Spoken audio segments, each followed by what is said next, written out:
আপনাদের জন্য আজ কোনো সতর্কবার্তা নেই।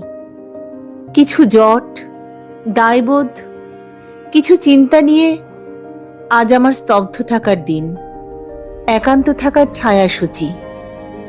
বস্তুত আপনাদের খুশি করতে আমার আপত্তি ছিল না, তবে তার জন্য আমাকেই প্রথমে খুশি হতে হবে। এ ব্যাপারে কেউ আমাকে সাহায্য করতে পারেন? ভেবে দেখুন, কাকে পক্ষপাত আপনার ত্যাগ, কাকে অবজ্ঞা।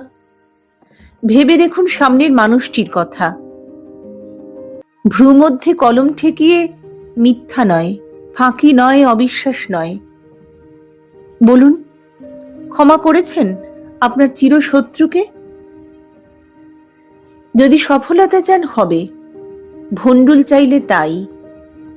বস্তুত আজ আমারই সতর্ক থাকার দিন, কারণ অসময় মেলে ধরেছি তর্কের দায়, প্যান্ডোরার বাক্স। মাঝে মাঝে আমার ভণ্ডুলকেও ভালোবাসতে ইচ্ছে করে। ক্ষতি হয়তো আমারই হোক। আজ এই মুহূর্তে আপনাদের জন্য কোনো সতর্কবার্তা নেই।